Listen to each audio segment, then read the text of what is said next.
The Social Economy Action Plan is a big deal if you are a social investor, but why? Well, because it seeks to boost social innovation and scale up the social economy. Social investors are essential in this endeavor. They have the necessary expertise to ensure the plan keeps impact integrity a chief concern. And their most useful practice is impact measurement and management. Impact measurement and management allows social stakeholders to understand performance gaps and impact needs, the better to capitalize on resources available. Even before the adoption of the Social Economy Action Plan, practitioners like Lara Viada, partners at Creas, have contributed to building the social economy. Lara shared with me her insights on impact measurement management and her view on social taxonomy. Let's have a look. Hello, Bianca. So many thanks for having me here today in Paris. And I think that impact measurement and management is key to drive the impact investment ecosystem and industry. I would say particularly for three main reasons. So the first would be to finally help clarifying once and for all what impact investing is, because even though impact investing has grown and we've seen how much it's evolved since for the last 15 years, I keep being asked, so how do you define impact? What is really impact investing? How does it differentiate from other kind of investment? And I think having more data will be key in helping us be much more clear on what is impact and what isn't impact, right? So the more and more we do impact measurement and we help put it at the center of the companies, manage it and put it in the strategy, the more we'll have data to say impact in education is this. Impact in environmental companies or in circular economy is this. It's about if you're able to save X tons of CO2, or it's about if you're able to do this, if you have a clear theory of change, right? So it is going to help us really define once and for all what impact is. Impact measurement and management is also very key because it helps add value at the companies. We believe it really is a source of value creation. It helps put the beneficiaries at the center, and it helps really understand what they need and create better products that have a better product market fit. And if we really do that well, it will also make sure that impact companies do better and impact investment funds do better, and so become also more attractive in financial and in impact terms. We also have to be really able to demonstrate that we have been successful in impact terms, and in order to do so we have to be able to measure it. So that would be the second reason. And the third reason, I think, is that impact measurement and management, and it's very much related, is key to be able to streamline, to compare, to know what we're talking about, so that we're really able to bet and support those companies that are creating a higher impact, which I think is what we all really want, right? So in order to be able to really differentiate, we have to be able to measure it. How do you measure and management your impact? So in Creas, we follow a methodology that I think is more and more being used by many funds, which is really starting from a theory of change perspective. So clearly understanding what the problem is, the problem that the company is wanting to solve with data, again, right? Is this problem, what's the data behind this problem? Is this problem really crucial? We really want to focus on key problems for society. Then we look at the additionality that the company is creating. Is this company really transforming the sector or the industry, or creating a transformative impact? And then we establish 3 to 5 at most indicators that can really capture this change. And we try to combine a mix of scale indicators, so outreach, and outcome indicators, so change, basically. How much are you changing things? And I think it's the combination of both that really helps us understand the impact. We then set targets for these indicators, at least for the next 4 years, so that we're able also to see if for the amount we invested, is the impact generated enough, right? Are we really reaching the impact that we wanted to create? And that also helps us consolidate impact at a portfolio company. So what is the social impact multiple, which is what we call it and what many funds now call it, right? The social impact multiple of that company. Are they really achieving the impact that they wanted? And then we can also consolidate it as a fund. And that's also very crucial because that also helps us link the impact to our carried interest as fund managers. So that helps align everybody in the value chain and make sure that as fund managers we take impact as importantly as profits. Because our carried interest is linked to impact, we make sure that it is also at the center of every one of our decisions. Okay, thank you very much. This was a very clear answer. What would you say to investors that are still hesitating to incorporate impact measurement management into their investment strategy?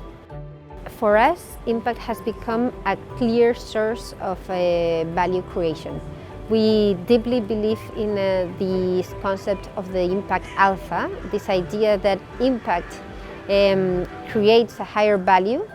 Value in the larger sense of value, right? Not only economic value for shareholders, but just general value for all stakeholders. And it has helped us, I think, do better and more thorough analysis of companies because you have to go a little bit deeper. We go a bit deeper than other funds do. I've been told that by many entrepreneurs. When we're doing due diligence and analysis, they're really impressed, like you actually do really look into things. And I think a lot of that is just because we're really taking into account, is this company really making a change? Is this something that can be measured? And those kind of questions really help you understand if the company creates value. And then helping the company measure this makes them do things like talk more often with their beneficiaries, which at the end of the day are many times their consumers, and so create better products. So that really helps companies have a better strategy. Understanding the impact also helps companies better communicate their impact and communicate to different stakeholders. So impact creates value on strategy, it creates value on people, because when you clearly know your impact and you can measure it and you can demonstrate it, your employees are also more satisfied. They know they are working for a company that is creating a social impact, and more employees and people, we are looking for those sort of things in our work. We are looking for a purpose. So being able to put that in the company, to create a culture around this, to link employees to purpose, and to motivate them and attract talent and retain talent, that is also very key, and impact measurement helps here. And then I would say that lastly, so strategy, people, and then lastly, aligned capital is also very interesting for companies. And if you have a clear impact measurement and management practice in place, you'll be able to for sure attract impact investors, aligned investors, and even sometimes other kinds of financing, blended financing, grant monies, and different kind of capital that traditional companies that are not really measuring impact can't really attract. So I definitely only see wins in measuring impact. When I started doing impact measurement 12 years ago now, we were doing long lists of 50 to 70 indicators with very complicated reports that ended up in a cupboard, right? So I've run away from that, and now I'm really focused on understanding the key impact, the key source of change that you're wanting to create. If you really focus on that, it's not that complex, it's not that complicated, and it really creates value, right? So I don't see some of the hurdles that we sometimes hear. Takes too much time, or it's too costly. If you're really focused and you do it correctly, I think it doesn't take too much time. And if you have to invest money, you are investing money on understanding things that are core to your business. So it shouldn't be a hurdle. Thank you very much. So focusing on impact with the big attentions to people, strategy, and aligned capital. What is your view on social taxonomy and its value for the social economy? I would say that the social taxonomy is a really interesting concept, and I do think that it is going to be quite crucial in mobilizing more capital towards social challenges. So in the same way that we have seen that the Green Deal and the Green Taxonomy have been quite instrumental in moving more and more capital towards climate change initiatives and green funds, green investing, startups that are tackling climate change. We're seeing a lot of capital going there. And I think this is really helped by regulation. But on the other hand, as much as I think climate change is one of the key challenges of our era, I also think that that inequalities and growing inequalities are also one of the key challenges of today. And I think that I am not investing in the growing inequality today is going to be a huge risk for the future. So I think it's key to try to do something similar that has been done with the Green Deal. Although it is true that the Green Taxonomy was easier because we do have science-based targets, right? We do have a lot of science behind climate change. We don't have that science on the social sector. We could evolve towards that, right? We could try to be a lot more precise on, okay, we know what climate change is and we know what has to be done to curb climate change.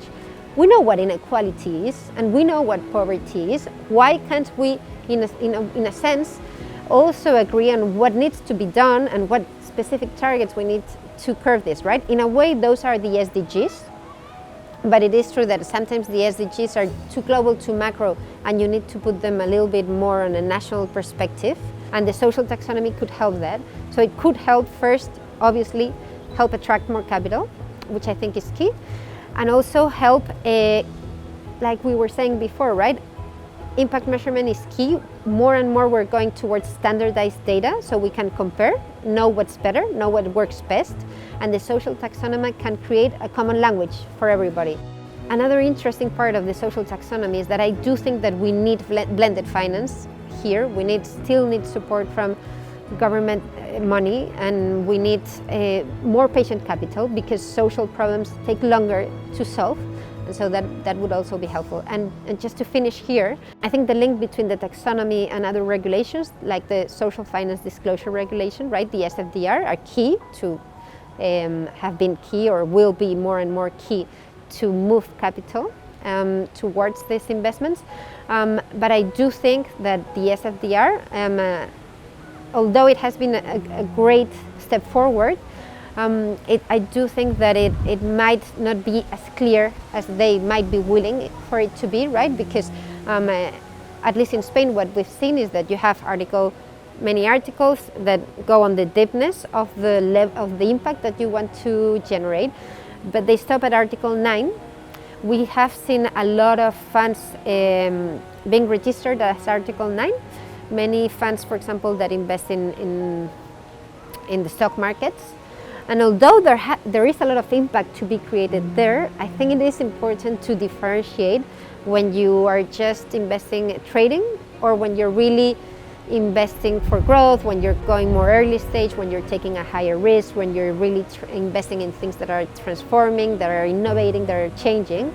If we were to create a social taxonomy, we would also have to revisit the SFDR regulation and think about maybe creating an Article 9B or an Article 10 or something that really differentiates those funds that are really investing in impact, that are putting impact at the core, that are willing in a way to invest in things that don't have market rate returns because impact is before, and that are really putting this triangle of impact, rate, return, understanding that the impact makes for not so higher returns, and that I think would be definitely very helpful. I think rethinking the way the EU is building the social taxonomy is the first step, maybe, to understand how we could foster the social finance market.